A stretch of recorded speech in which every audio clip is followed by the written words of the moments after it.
Viral sopir truk wanita kecelakaan saat live, angkut 20 ton beras.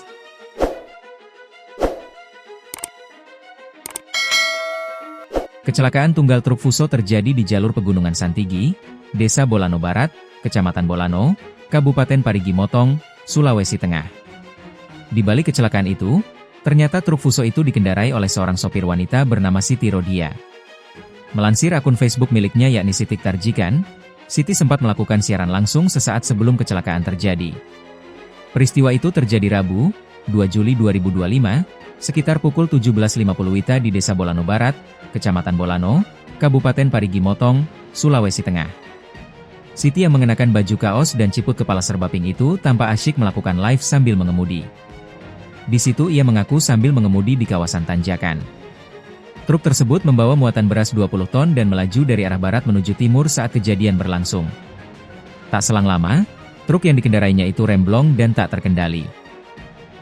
Akibat remblong, truk oleng dan akhirnya terbalik di tengah jalur Pegunungan Santigi. Kaca depan truk pecah dan bagian bodi depan mengalami kerusakan cukup parah akibat benturan. Ia pun dievakuasi warga saat terjatuh dari mobil. Kanit Lakalantas Polres Parigi Motong, Ibda Ansarudin, membenarkan peristiwa kecelakaan tunggal tersebut. Petugas kepolisian langsung menuju lokasi untuk melakukan olah tempat kejadian perkara, TKP. Menurutnya, pengemudi tidak dapat mengendalikan truk saat menuruni jalan curam dengan muatan penuh.